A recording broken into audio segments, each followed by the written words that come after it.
Hey there, food lovers!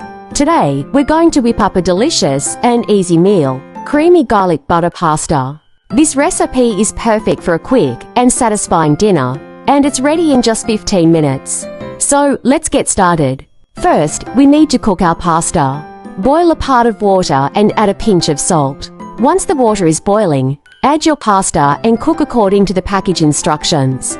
While the pasta is cooking, let's prepare our garlic butter sauce. In a small saucepan, melt a tablespoon of butter over medium heat. Once the butter is melted, add the chopped garlic cloves and salt for about 30 seconds. Then, add 1/2 cup of cooking cream and a pinch of black pepper.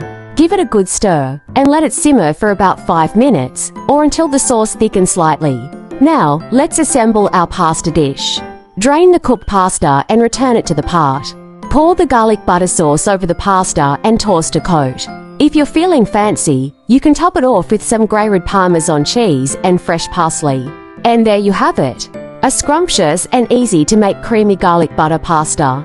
This dish is perfect for a quick weeknight meal or a cozy night in. Thanks for joining me in the kitchen today. If you enjoyed this recipe, please give it a thumbs up and don't forget to follow and subscribe for more delicious and easy to make meals. Until next time, happy cooking!